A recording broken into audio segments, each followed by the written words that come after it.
नमस्कार प्रिय सज्जनों। आज का विषय बहुत ही गंभीर और महत्वपूर्ण है यदि आप साधना करते हैं तो, क्योंकि मनुष्य जीवन में जो सबसे महत्वपूर्ण रोल अदा करता है वो है हमारा मन। अगर आपने अपने मन को नहीं समझा तो आप चाहे जितना प्रयास कर ले, चाहे जितनी साधना, भक्ति, ध्यान या मेडिटेशन कर ले, आप सफल हो ही नहीं सकते।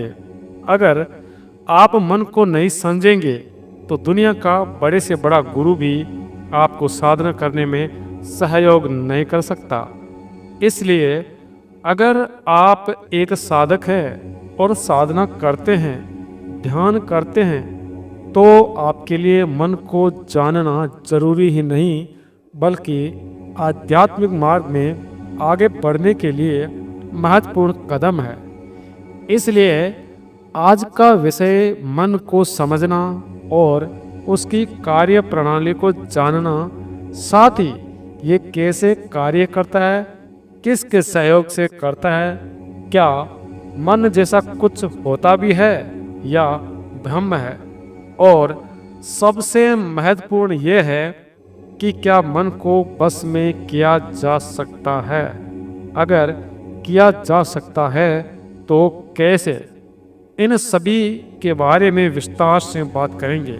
प्रिय सज्जनों, स्वागत है आपका अपने ही YouTube चैनल दिव्य ज्ञान सरोवर में। प्रिय सज्जनों, मन एक जटिल और गहरा विषय है जिसे दर्शन, मनोविज्ञान और आध्यात्म के दृष्टिकोण से समझा जा सकता है। इसलिए हम अपने प्रश्नों का क्रमबद्ध और संक्षिप्त उत्तर देने की पूरी कोशिश करेंगे, जो भारतीय दर्शन जैसे वेदांत, योग, बौद्ध दर्शन और आधुनिक मनोविज्ञान के आधार पर होगा। तो आइए सबसे पहले ये जान लेते हैं कि मन क्या है। क्या मन जैसा कुछ होता है या ये भ्रम है? तो ध्यान से सुनिएगा। बात करते हैं कि मन क्या है। प्रिय सज्जनों, मन चेतना का वह हिस्सा है जो विचार, भावनाएं, इच्छाएं और अनुभवों को संग्रहित और प्रसंस्कृत करता है। भारतीय दर्शन में मन को अंतःकरण यानी अंतर्मन का हिस्सा माना जाता है, जिसमें बुद्धि, अहंकार और चित्त शामिल है। मनोविज्ञान में मन को मस्तिष्क की प्रक्रियाओं का परिणाम माना जाता है, जो संज्ञात्मक और भावनात्मक कार्यों को नियंत्रित करता है। अब देखते हैं क्या मन होता है या भ्रम है। तो मन वास्तविक है क्योंकि ये हमारे अनुभवों और व्यवहार को प्रभावित करता है, परंतु वेदांत और बौद्ध दर्शन से मन को माया या ब्रह्म का हिस्सा माना जाता है, क्योंकि ये आत्मा यानी चेतना से अलग नहीं है बल्कि उसका प्रतिबिंब है। जिस प्रकार सागर से कोई एक बूंद उठाएगा तो उसको बूंद कहते हैं, परंतु वो बूंद जो है वो सागर का ही हिस्सा है। और दूसरा, अगर सागर की लहरों को देखें तो जो सागर में लहरें बनती है वो सागर की ही है यानी पानी ही है, परंतु वो क्लाइमेट के हिसाब से बनती रहती है। जो पृथ्वी में वायु की हलचल होती है उससे वो निर्मित होती है। तो यहाँ पर बूंद, लहरें या ओस या पानी का जो बर्फ का गोला बनता है वो भी पानी ही है। तो सब कुछ मिलाकर ये सब पानी से ही निर्मित होता है। तो यहाँ जो हमारे शरीर में जितने भी पदार्थ हैं यानी भाव है वो आत्मा के ही प्रतिबिंब है। और जिस प्रकार सागर में लहरें तैरती है उसी प्रकार आत्मा में विचार तैरते हैं। विचारों का आवागमन होता है, आते रहते हैं, जाते रहते हैं। और जो ये विचारों का स्टोर है, संग्रह है, यही मन होता है। मन का स्वरूप अस्थायी और परिवर्तनशील है, इसलिए इसे पूर्ण सत्य नहीं माना जाता। मन कैसा होता है? तो मन मस्तिष्क की न्यूरोलॉजिकल प्रक्रियाओं, पर्यावरण, संस्कारों जैसे पिछले अनुभव और चेतना के सहयोग से बनता है। यह विचार और भावनाओं का एक प्रवाह है जो निरंतर बदलता रहता है। और आपको पता ही है, जो निरंतर बदलता रहता है और परिवर्तनशील है वो सत्य नहीं हो सकता, चाहे शास्त्रों में कुछ भी लिखा हो। जो बदलता रहता है वो कभी सत्य हो ही नहीं सकता। यानी सत्य हमेशा शाश्वत होता है, जैसा होता है वैसा ही होता है, न उसमें कुछ घटता है न बढ़ता है। अगर घटे या बढ़े तो वो सत्य भी नहीं है। इसलिए मन भी एक ब्रह्म है, लेकिन हम यहाँ शास्त्रों के हिसाब से समझते हैं। फिर एंड में मैं आपको मेरे अनुभव के हिसाब से आपको बताऊंगा, इसलिए वीडियो को पूरा देखना। अब दूसरा है, मन क्या काम करता है, इसका कार्य तंत्र क्या है? तो मन के कार्यों की बात करें तो इसमें पहला है संज्ञान, यानी जानकारी ग्रहण करना, विचार करना और निर्णय लेना। दूसरा है भावनाएं, इसमें खुशी, दुख, क्रोध आदि भावनाओं का अनुभव होता है। तीसरा है स्मृति, अनुभवों को संग्रहित करना और याद करना, यानी मेमोराइज करना। चौथा है इच्छाएं, इच्छाओं और प्रेरणाओं को उत्पन्न करता है, ये हमारा मन ही करता है। और पांचवा है संनाद, तो शरीर और बाहरी दुनिया के बीच समन्वय स्थापित करना, यानी आत्मा और दुनिया के बीच की कड़ी है मन, जो दुनिया यानी जगत जो दृश्यमान है उसको और आत्मा को जोड़ने का काम करता है, बीच की कड़ी है। अब इसका कार्य तंत्र के बारे में जानते हैं। तो मनोविज्ञान के अनुसार मन मस्तिष्क के न्यूरॉन्स और न्यूरोट्रांसमीटर्स के माध्यम से काम करता है। यह संवेदी जानकारी इंद्रियों से लेता है, उसे प्रोसेस करता है और प्रतिक्रिया देता है। अब अगर दर्शन के अनुसार देखें तो मन इंद्रियों, बुद्धि और चित्त के साथ मिलकर कार्य करता है। ये बाहरी दुनिया से डेटा लेता है, उसे संस्कारों के आधार पर व्याख्या करता है और कर्म उत्पन्न करता है, जो कर्मेंद्रियों द्वारा ये करवाता है। तो किससे और कैसे काम करता है, ये पॉइंट आ जाता है।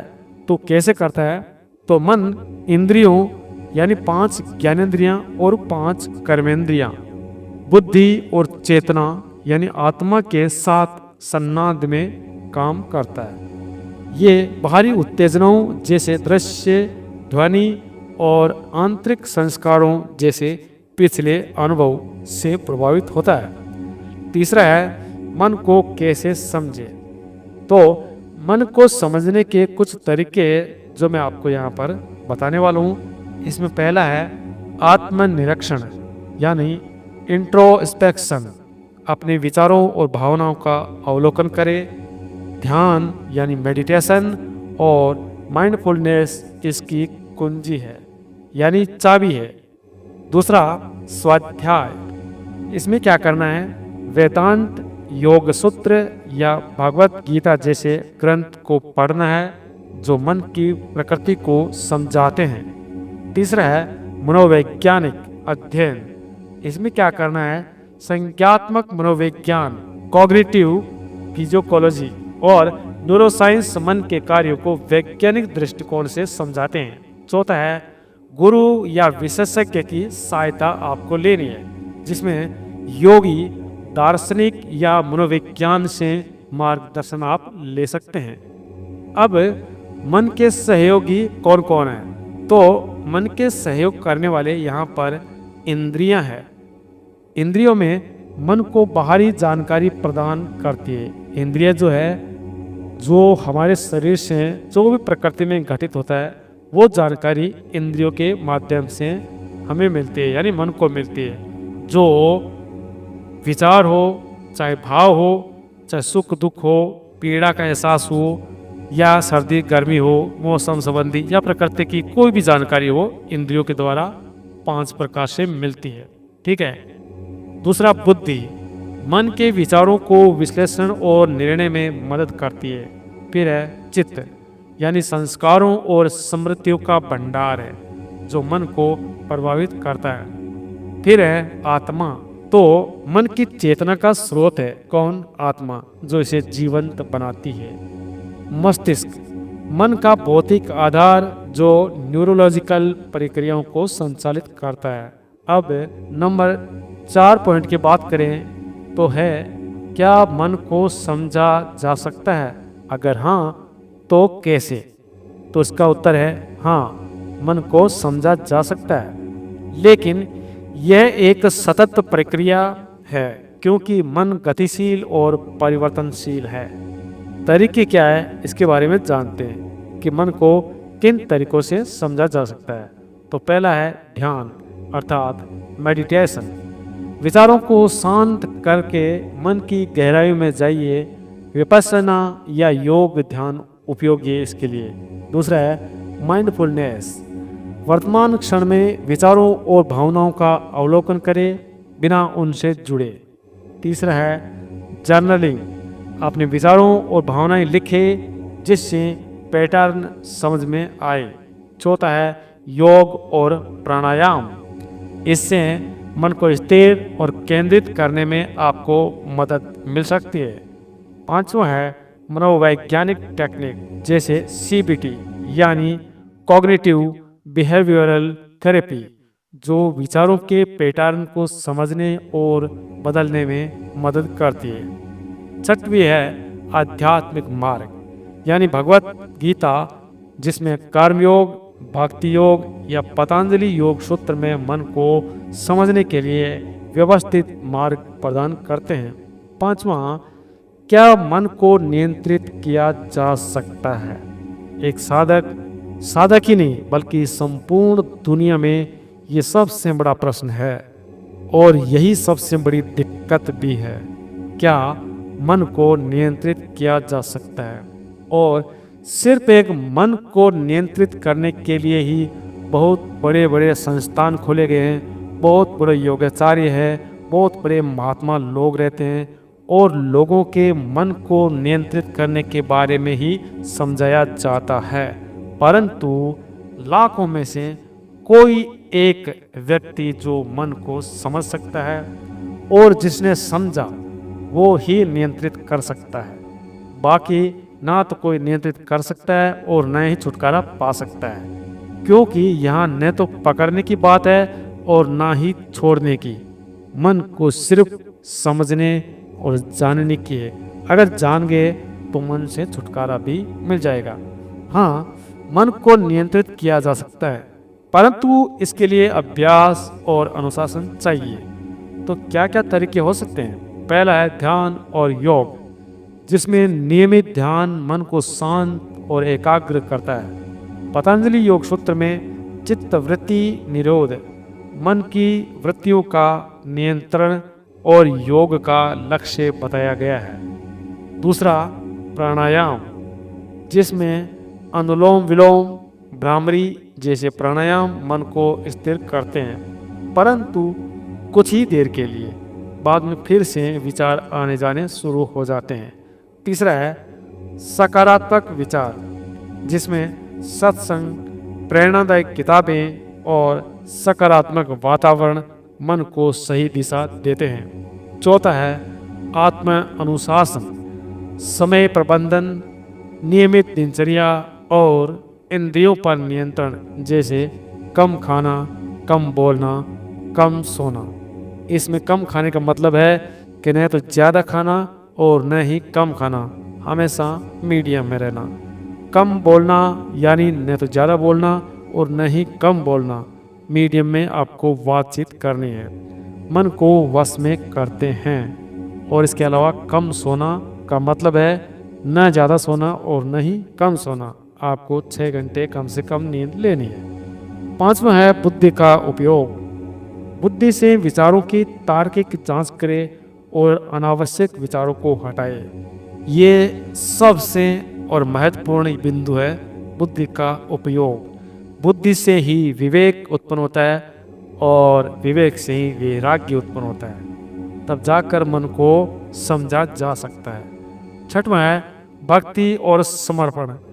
ईश्वर या उच्च शक्ति में विश्वास मन को शांत और केंद्रित करता है, लेकिन तब तक जब तक आप ईश्वर रूपी या भक्ति रूपी धारा में बहते हो।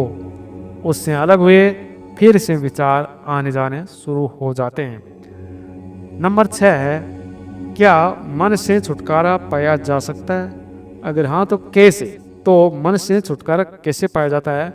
दर्शन के अनुसार मन से पूर्ण छुटकारा संभव है, लेकिन इसका अर्थ मन का नाश नहीं, यानी मन कभी मिटता नहीं है, बल्कि उसकी वृत्तियों यानी विचारों और इच्छाओं का समन आप कर सकते हैं।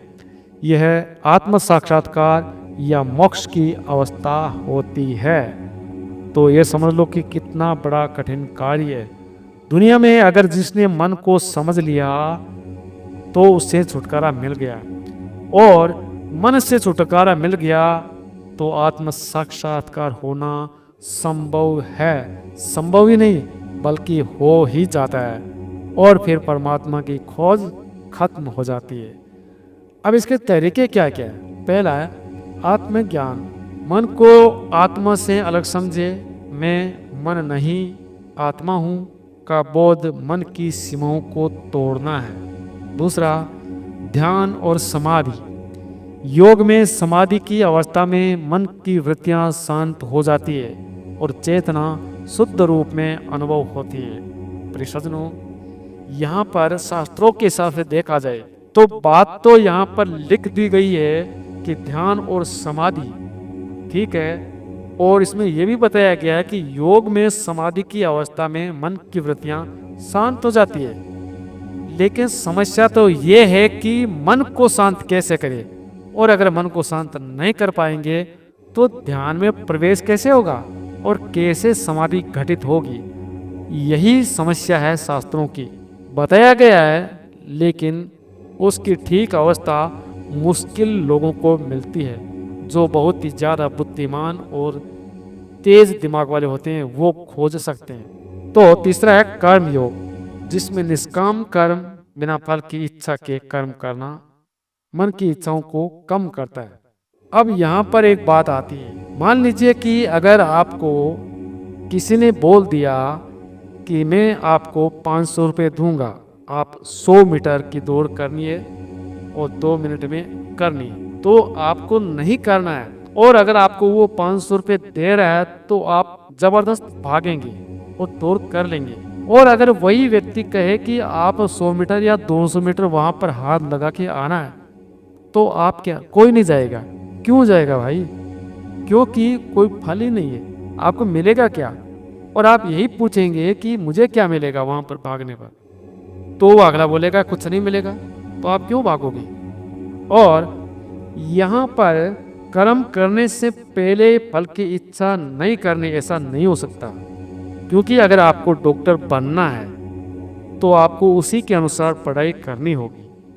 आप मेरी बातों को समझने की कोशिश करें। अगर आपको डॉक्टर बनना है तो उसी के हिसाब से आपको पढ़ाई करने की जरूरत पड़ेगी। लेकिन आपके मन में ये फल भी नहीं है कि डॉक्टर बनूंगा या बनना चाहता हूं, तो आप उसके हिसाब से कैसे पढ़ाई करोगे? क्योंकि आपका लक्ष्य ही नहीं है, यहाँ लक्ष्य ही फल है।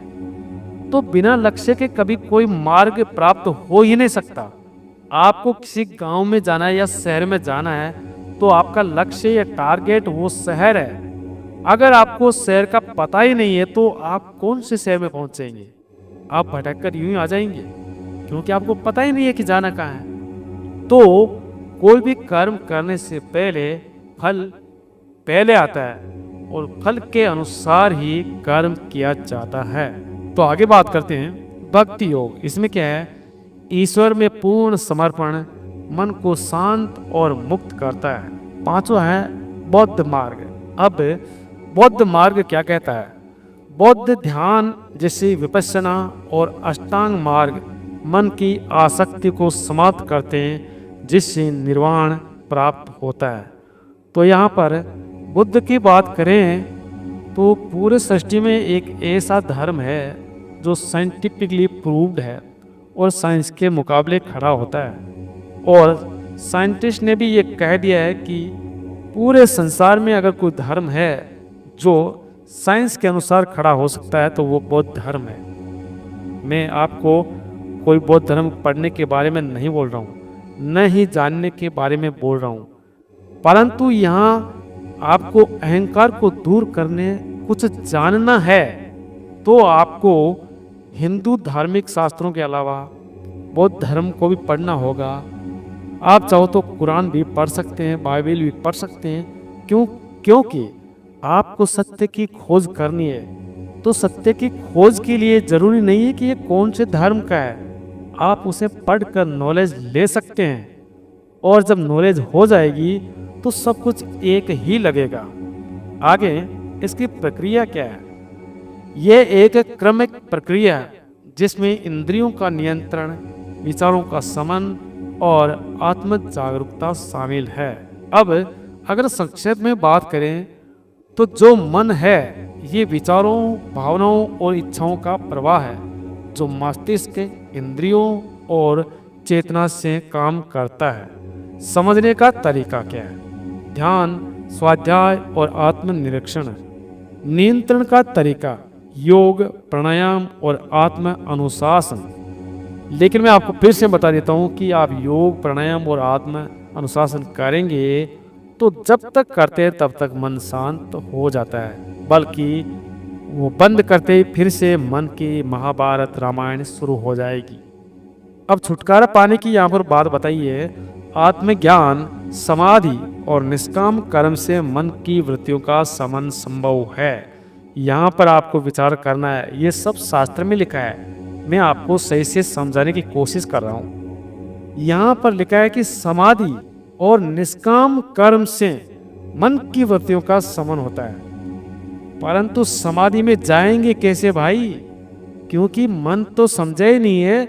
मन में विचारों का आदान प्रदान होता है, आता जाता है। तो जब तक मन विचार करेगा, विचार आएंगे जाएंगे, तो समाधि में पहुंचेंगे कैसे? और यहाँ पर लिख रहे हैं कि समाधि और निष्काम कर्म मन की वृत्तियों का समन करते हैं। कैसे करेंगे? क्या समाधि के जाने के बाद में मन की वृत्तियां खत्म होगी, या मन की वृत्तियां खत्म होने के बाद में आप समाधि पहुंचोगे? ये उल्टा उल्टा सब कुछ लिख देते हैं। तो अब सहयोगी क्या बताते हैं? इंद्रियां, बुद्धि, चित्त और आत्मा, ये मन के सहयोगी है। इंद्रियां गलत नहीं हो सकती क्योंकि इंद्रियां हमें अनुभव कराती है। गलत कौन है? विचार है। आप किस विचार से सोचते हो उसी के अनुसार आप बन जाते हो। बुद्धि यहाँ पर तर्क वितर्क करती है, ये आप सही है या गलत है, ये सब कुछ ये बुद्धि का काम है। और चित्त और आत्मा, इनका चित्त आत्मा क्या है? वो शाश्वत है। वो न तो कुछ करती है और ना कहने को कहती है और ना ही करने को करती है। वो शाश्वत है, सिर्फ साक्षी है। जो भी आप कर रहे हो वो सब देखती है। तो इसमें मेन कंटेस्ट जो आता है वो है आत्मा का, और आत्मा और उससे निचला बिंदु है मन। इन दोनों का समन्वय ही आपको इससे छुटकारा पा सकते हो आप। बाकी ज्यादातर आप ध्यान लगाओगे, ज्यादा इसमें उलझोगे तो फंस के रह जाओगे, कुछ समझ में आने वाला नहीं है। तो सुझाव बताया गया है, इनकी बात करते हैं। मन को समझने और नियंत्रण करने के लिए नियमित ध्यान शुरू करें। फिर वही बात, जैसे भगवत गीता का अध्ययन करें, विशेष रूप से अध्याय 6 ध्यान योग, और किसी योग्य गुरु या मनोवैज्ञानिक से मार्गदर्शन ले सकते हैं। यहाँ पर सबसे इम्पोर्टेंट यही है, योग्य गुरु या मनोवैज्ञानिक। ये दो ऐसे हैं जो आपको तरीका बता सकते हैं। बाकी आपको शास्त्रों से रास्ता मिल सकता है, आपका कुछ सहयोग कर सकते हैं, लेकिन आप प्राप्त नहीं कर सकते हैं। आप अपने लक्ष्य को नहीं प्राप्त कर सकते। अब आगे बात करते हैं। मन से छुटकारा पाने का अर्थ है मन की वृत्तियों यानी विचारों, इच्छाओं और अशांति का समन करके शुद्ध चेतना या आत्म साक्षात्कार की अवस्था प्राप्त करना। यहाँ पर आप सोचोगे या देखोगे तो वही बात आ रही है कि मन से छुटकारा पाने का अर्थ है मन की वृत्तियों, विचारों, इच्छाओं और अशांति का समन करके शुद्ध चेतना या आत्म साक्षात्कार की अवस्था प्राप्त करना। लेकिन प्राप्त कैसे करेंगे? मन ही समस्या है। आगे बात आती है भारतीय दर्शन जैसे वेदांत, योग, बौद्ध दर्शन और आधुनिक मनोविज्ञान के आधार पर मैं कुछ प्रैक्टिकल विधियां आपको बताने जा रहा हूं जिन्हें नियमित अभ्यास से आप मन की अस्थिरता से मुक्ति पा सकते हैं। और ये जो विधियां हैं सरल है और व्यवहारिक है, इसे कर्मानुसार आपको मैं बताता हूँ। तो क्या है, मन से छुटकारा पाने की प्रैक्टिकल विधियां हैं जिसमें पहला है ध्यान, मेडिटेशन। तो रोज 10-20 मिनट शांत स्थान पर बैठे, आंखें बंद करें और अपनी श्वासों पर ध्यान केंद्रित करें। अनुलोम विलोम या साधारण श्वास अवलोकन करें। जब विचार आए उन्हें बिना जज किए देखें और वापस श्वास पर लौटें। धीरे धीरे विचारों का प्रवाह कम होगा और मन शांत होगा। कैसे मदद करता है कि ध्यान मन की वृत्तियों को शांत करता है।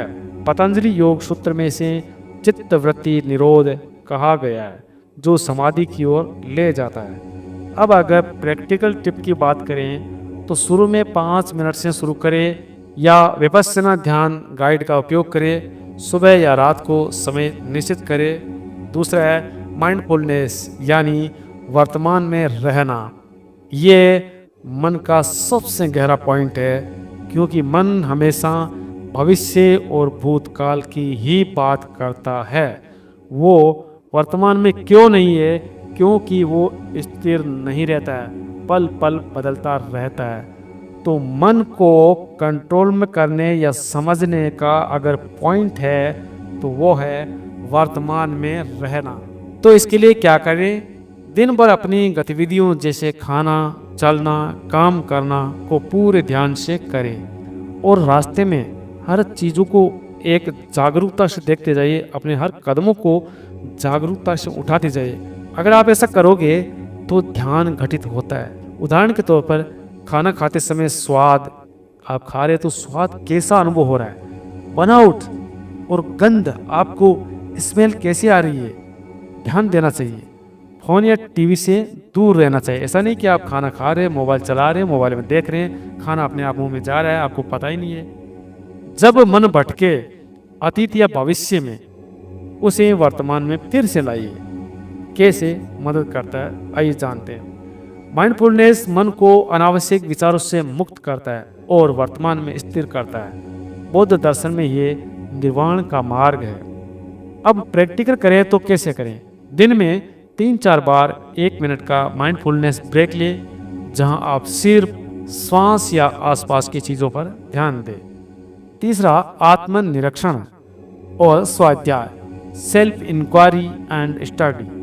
तो कैसे करें? इसके लिए रोज 10-15 मिनट भगवत गीता अध्याय 2 या 6, उपनिषद या रमन महर्षि के नॉन यार, हु आई एम जैसे ग्रंथ पढ़े।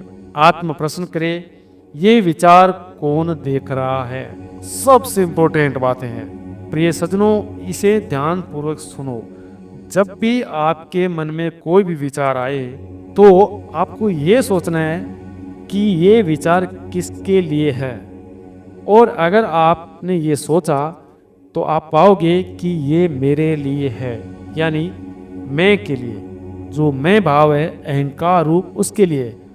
अब आपको सोचना है कि मैं जैसा तो कुछ है ही नहीं, न तो उसका शरीर है, न कोई आंखें, न कोई हाथ है, न कोई पैर है। वो दूसरों से ग्रहण करता है, प्रकृति से या सोसाइटी से विचारों को आकर्षित करता है और पकड़ता है और भाषा के माध्यम से प्रकट करता है। यहाँ पर मन 2 ही तरह से काम करता है। सोसाइटी से, ये जगत से, ये समाज से बातें लाता है और उनकी विचारों के थ्रू मूवी बनाता है, ठीक है, और फिर भाषा के तौर पर शब्दों में प्रकट करता है। मान लीजिए आप रास्ते में जा रहे हो और आपको किसी ने गाली गलौज किया, तो वो गाली गलौज ऑलरेडी सोसाइटी के अनुसार आपके माइंड में है। आप जानते हैं कि ये गाली है, इसलिए जो भी गाली देगा तो आपको गुस्सा आएगा, क्योंकि जो भी शब्द उसने निकाला है वो आप पहले से जानते हो, आपकी मेमोरी में है। परंतु यहाँ पर दूसरी तरफ ये देखा जाए कि आपको गाली देने वाला तो है, लेकिन उसने जो भाषा आपके लिए प्रयुक्त की है, बोली है, क्या वो भाषा आप जानते हो? जैसे आपको इंग्लिश नहीं आती और आपको किसी ने इंग्लिश में गाली दे दिया, तो आपको इंग्लिश नहीं आती, यानी आपकी सोसाइटी में आप रहते हो वहाँ पे इंग्लिश नहीं बोली जाती और आपको इंग्लिश नहीं आती है, तो आपके माइंड में भी वो गाली के वर्ड नहीं है, इसलिए आप हंस करके चले जाओगे। हालांकि यहाँ पर भी उसने गाली ही दी है, परंतु उसने जो वर्ड बोले वो आपके माइंड में नहीं है और नहीं की वजह से आपको गुस्सा आएगा भी नहीं। लेकिन जो जानते हैं आप और जो समझते हैं उसी से आपको गुस्सा आता है। तो यहाँ पर गाली का देना गुस्सा नहीं है, समझ का गुस्सा है। यहाँ पर समझ गए और आप जानते हैं पहले से वो शब्द आपकी मेमोरी में है, इसलिए आपको क्रोध आ जाएगा और आप लफड़ा कर बैठेंगे। तो आपको क्या करना है, अपने विचारों को देखना है, मैं कौन हूँ। इससे मन की पहचान आत्मा से अलग हो जाती है। अपने विचारों को जर्नल में लिखे और देखे कि वे कहाँ से आते हैं, कैसे मदद करता है। वेदांत के अनुसार मन को आत्मा से अलग समझने से उसका प्रभाव कम होता है। ये मैं नहीं आत्मा हूँ, ये बोध की ओर ले जाता है। अब यहाँ पर लिखा तो गया है, लेकिन आप बोल दोगे मैं तो मन नहीं हूँ, मैं तो आत्मा नहीं हूँ। तो भाई कहने से क्या होगा? कहने से तो आप बोल दो अहम ब्रह्मास्मि, मैं ही ब्रह्म हूँ। तो कहने से कोई ब्रह्म नहीं हो सकता, जानने से होता है, समझने से होता है। अगर आप नहीं समझोगे, जब तक आप प्रैक्टिकल रूप में नहीं कर पाओगे और नहीं जानोगे, तो कहने का कोई तात्पर्य नहीं है और आप कभी समझ भी नहीं पाओगे। तो यहाँ पर प्रैक्टिकल की बात करें तो करना क्या है, रात को 5 मिनट मैं कौन हूँ पर चिंतन करिए। मैं कौन हूँ पर चिंतन करना है। यहाँ पर तो वही बात हो गई कि माला ले ली और मैं कौन हूँ, मैं कौन हूँ, मैं कौन रटने लग गया। अगर मैं कौन हूँ कहोगे तो होगा क्या? ये आपको कब प्रयोग करना है? जब कोई विचार आपके मन में आए, चाहे दुख क्या है चाहे सुख क्या है, तो आपको ये पूछना है कि ये किसके लिए हुआ है, किसके लिए विचार है। तो आपको ये अंदर महसूस होगा कि मेरे लिए, यानी मन ही प्रश्न पूछता है और मन ही प्रश्न करता है और मन ही जवाब देता है। यहाँ पर मन की यही चाल है, इसको समझना है। तो जब मेरे लिए आया मतलब मैं के लिए, तो भाई मैं तो है नहीं, तो आप झूठे भ्रम में फंस रहे हो। मैं जैसा कुछ नहीं है। ये मैं की वृत्ति है, जो विचार है, जो सूक्ष्म जगत है वो तो है, लेकिन मन रियल में कुछ से नहीं होता है। इससे आगे बात करें प्राणायाम, ब्रीथ कंट्रोल। तो इसके लिए क्या करें, रोज सुबह 5-10 मिनट अनुलोम विलोम या भ्रामरी प्राणायाम करें। अनुलोम विलोम, इसमें क्या करना है, आपको दाहिने नथुने को बंद कर बाएं से श्वास ले, फिर बाएं को बंद कर दाएं से छोड़े। 4-6 चक्कर आपको इस तरह करना है। भ्रामरी के लिए आंखें बंद कर कानों को ढके और ओम के ध्वनि के साथ श्वास छोड़े। और ये सब कैसे मदद करता है, तो प्राणायाम मन को शांत और ऊर्जा को संतुलित करता है, जिससे विचारों का प्रवाह कम होता है। अगर प्रैक्टिकल की बात करें तो योग प्रशिक्षक से सही टेक्निक सीखे या सही गुरु के मार्गदर्शन का आप उपयोग कीजिएगा, और जो भी करना है वो खाली पेट करना है। अब 5वां पॉइंट है निष्काम कर्म, सेल्फलेस एक्शन। तो इसके लिए क्या करें, आप अपने दैनिक काम, दैनिक कार्य जैसे नौकरी, घर का काम बिना फल की इच्छा के करें। यहाँ पर वही बात आ गई है जो वास्तविक तौर पर सही नहीं माना जा सकता। क्योंकि उदाहरण के तौर पर अगर आप खाना बना रहे हैं तो सिर्फ प्रेम और कर्तव्य से खाना बनाइए, प्रशंसा की अपेक्षा न करें। हाँ, ये बात अलग हो सकती है, लेकिन हर जगह ये फल वाला कार्य नहीं करेगा। दूसरों की मदद करें, जैसे दान सेवा बिना कुछ पाने की चाह की, ये भी सही है। कैसे मदद करता है, भगवत गीता अध्याय 3 के अनुसार निष्काम कर्म इच्छाओं और अहंकार को कम करता है, जो मन की अशांति का कारण है। अगर प्रैक्टिकल की बात करें तो दिन में एक छोटा निस्वार्थ कार्य करें, जैसे किसी को समय देना या छोटी मदद करना। नंबर 6, इंद्रियों का नियंत्रण यानी सेंस डिसिप्लिन। इसके लिए क्या करें, अनावश्यक उत्तेजनाओं से बचें, जैसे ज़्यादा सोशल मीडिया, टीवी या गपशप। ये सबसे ज़्यादा आधुनिक युग में प्रयोग करने वाली चीज़ें हैं। और इसमें सबसे ज़्यादा है मोबाइल।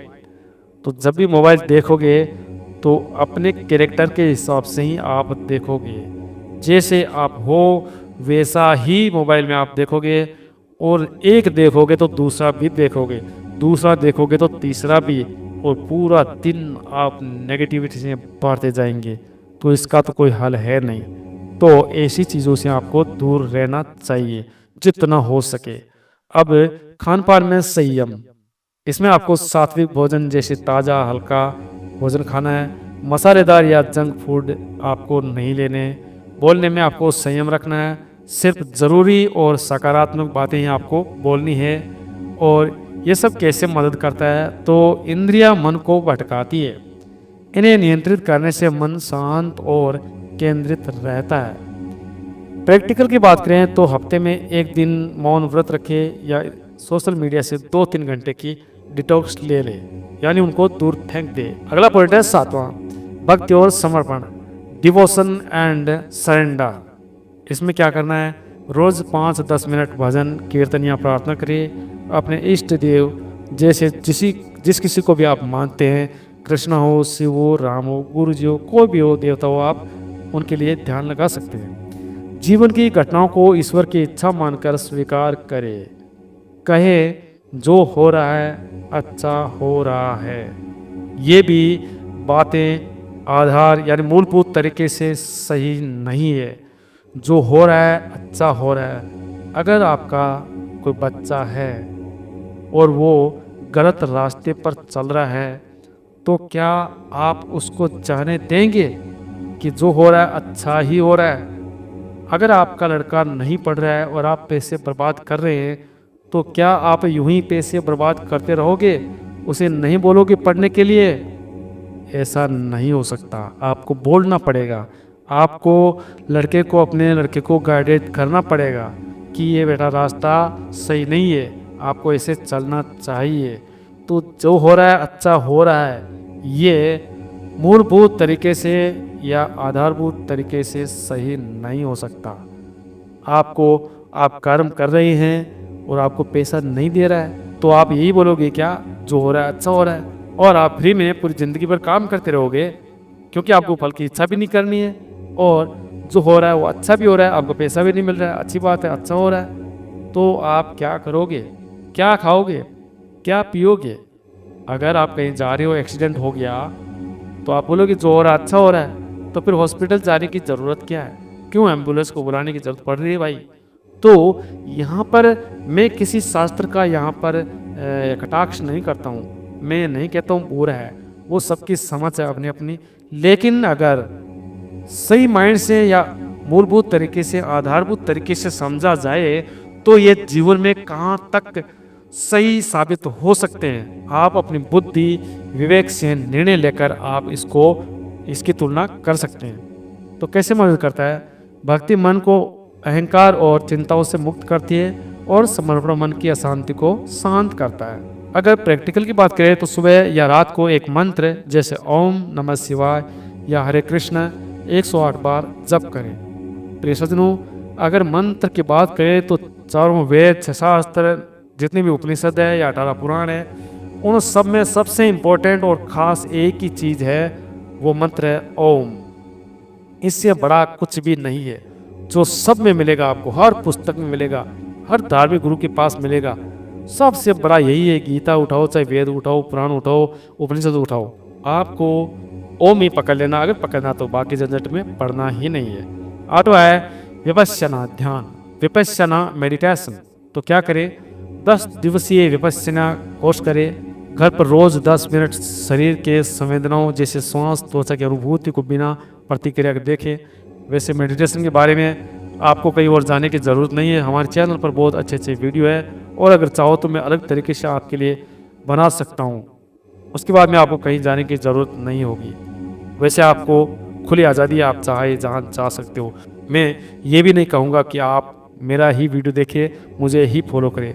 आप अपने माइंड के अनुसार, बुद्धि के अनुसार जो आपको अच्छा लगे वो कर सकते हैं, जहाँ मर्जी जा सकते हैं बिना रोक टोक के। तो कैसे मदद करता है? विपश्यना मन की गहरी परतों, संस्कारों को साफ करता है और आसक्ति से मुक्ति प्रदान करता है। प्रैक्टिकल रोड मैप की बात करें यानी step by step plan. Number 1, पहला महीना, रोज 5 मिनट श्वास पर ध्यान और 5 मिनट अनुलोम विलोम करना है।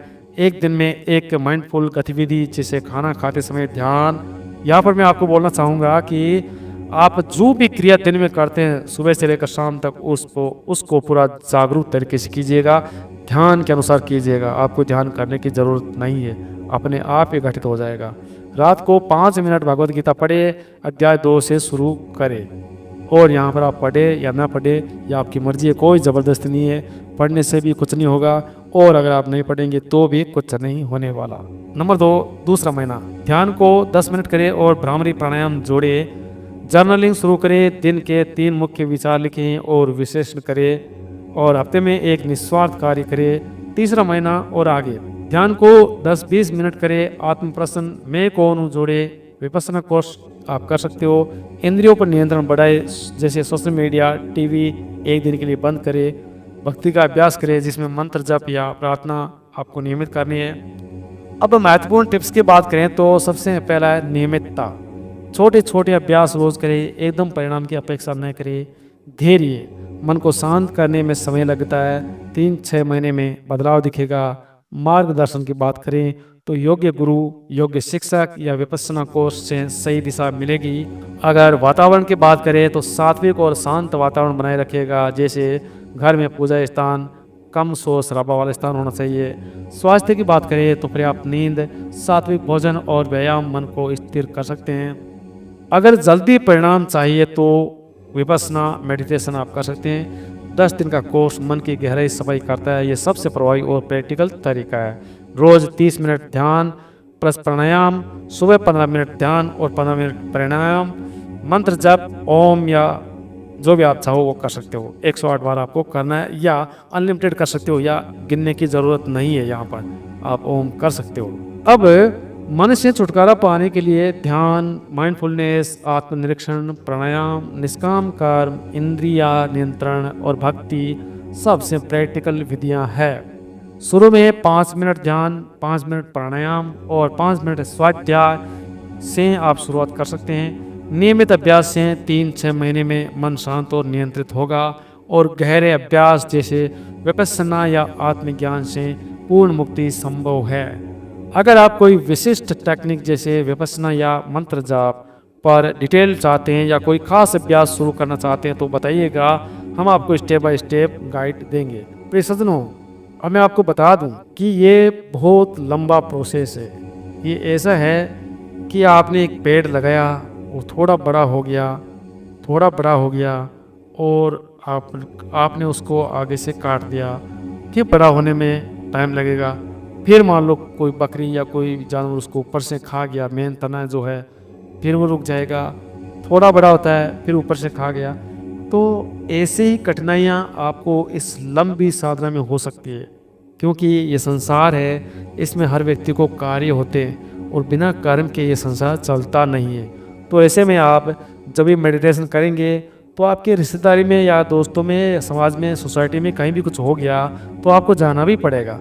ऐसा नहीं कि आप एक मेडिटेशन के लिए सब कुछ त्याग देंगे। आप वहाँ जाएंगे तो आपका टाइम चला जाएगा और आपका जो ध्यान का समय है वो भी निकल जाएगा। तो ऐसे में वही बात होगी कि थोड़ा सा पेड़ बढ़ा, ऊपर से तना खा गया, फिर से आपको शुरू करना पड़ेगा। तो ऐसे में व्यक्ति ज़िंदगी में बहुत लंबा सफ़र तय करता है और अगर वो करता है तो उसे समाज से बाहर आना पड़ता है। ऐसे में मुश्किलें खड़ी हो जाती है, न तो समाज का होता है और न ही ध्यान में आगे बढ़ पाता है, क्योंकि इस जगत में बहुत सारे गुरु बहुत सारे ऐसे पाखंडी लोग हैं जो दुनिया को भ्रमित करते हैं और किसी को ज्ञान होता नहीं है। अब शास्त्र भी बहुत बड़े पड़े हैं, धार्मिक गुरु भी बहुत बड़े हैं और साधु संत भी बहुत हैं, वैरागी भी बहुत घूमते हैं। लेकिन क्या साधु संत है? अगर वो संत होते, उनमें ज्ञान होता तो परिवार को छोड़ के जाने की जरूरत नहीं होती भाई, क्योंकि उन्होंने ये पढ़ा है, ये सोसाइटी से जाना है, ये अपने धर्म गुरुओं से जाना है कि मन एक अहंकार होता है और अगर मन अहंकार है यानी मैं है तो मेरा भी है। तो जो मेरा है उन सबको वो लोग त्याग कर जंगल में जा रहे हैं और जाने के बाद में क्या होता है, यहाँ अपने घर को बनाए घर को छोड़ देते हैं, अपने बच्चों को, बीवी को छोड़ देते हैं, अपने रिश्तेदारों को छोड़ देते हैं अपने जान पहचान वालों छोड़ देते हैं और घर से निकल जाते हैं। यानी मेरा को वो छोड़ते हैं, मेरा क्या क्या सब छोड़ देते हैं और जंगल में चले जाते हैं। अब जाने के बाद में उन्हें खाने की ज़रूरत है तो लकड़ियाँ इकट्ठी करेगा, अग्नि की ज़रूरत है तो वहाँ पर अग्नि जलाएगा, फिर खाना भी पकाएगा। जो ऑलरेडी घर में कार्य होता था वो वहाँ जाकर करेगा। उसके बाद में अब गर्मी है, ठंडी है, बारिश है तो एक कुटिया झोंपड़ी का निर्माण करेगा। तो वो घर के अच्छे घर को छोड़ के चला गया, वो अपनी झोंपड़ी का निर्माण कर रहा है। क्यों कर रहा है भाई, त्यागना होता तो। और उसके बाद में और भी साधु जो वहाँ से निकलेंगे तो वहाँ डेरा जमा लेंगे। एक से दोस्ती होगी, दूसरे दोस्ती, ऐसा करके 20, 150 होंगे, वहाँ पर महल खड़ा कर लेंगे यानी आश्रम बना लेंगे। तो भाई अगर ये दोस्ती दूसरों से करनी होती थी, दूसरों से मिलना होता था, दूसरों का एक संग बनाना होता था, तो अपने संग को क्यों छोड़ा, अपने घर को क्यों छोड़ा? ये पहले से ही था, वो अलग से बनाने की जरूरत क्या थी? तो उन लोगों को कुछ मिलने वाला नहीं है, नहीं मिला, नहीं मिलेगा। तो अगर मैं आपको नहीं बोलता हूँ कि गुरु नहीं करना है, कर लीजिए, लेकिन सोच समझ कर ध्यान से आपको गुरु बनाना है। ऐसा गुरु जो खुद जानता हो, जो त्यागी हो लेकिन अंदरूनी त्यागी हो। वो संसार को त्याग करके, अपने को त्याग करके वो त्यागी नहीं होता भाई। जंगल में बैठ रहे थे, वो साधना करते, क्या उसको मिल गया? नहीं मिला। वो जन्म से लेके पूरी उम्र तपस्या करते हैं, साधना करते हैं, विपश्यना या मेडिटेशन ध्यान वगैरह जो भी करते हैं, लेकिन उसको मिला ही नहीं। क्योंकि अगर मिल जाता तो ध्यान करते ही क्यों? जंगल को छोड़ कर आ जाते संसार में और घूम घूम के लोगों को ज्ञान देते। लेकिन उन्हें नहीं मिला और मिलेगा भी नहीं। क्योंकि अगर आपको भूख लगी है और खाना मिल गया तो भूख से संतुष्टि हो गई ना। सीधी सी सिंपल बात है। अगर आपको गाड़ी लेनी है और आपने गाड़ी ले ली तो आगे क्यों फिरेंगे?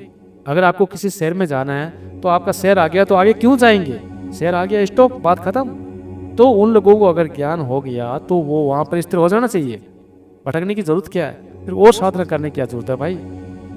ठीक है, तो इसी तरह से आपको समझना है मन के कंसेप्ट को। और अधिक आपको जानकारी चाहिए तो आप मुझे ईमेल कर सकते हैं। मैं ईमेल में आपको, अगर आपको रियलिटी में कुछ चाहिए और अध्यात्म में प्रवेश करना है, यहाँ जो धार्मिक गुरु बताते हैं वो अध्यात्म है ही नहीं। जो भी आध्यात्मिक तरीका आपको पुस्तकों में या वीडियो पे मिल रहा है वो आध्यात्मिक नहीं है। उसे वीडियो में समझाया नहीं जा सकता।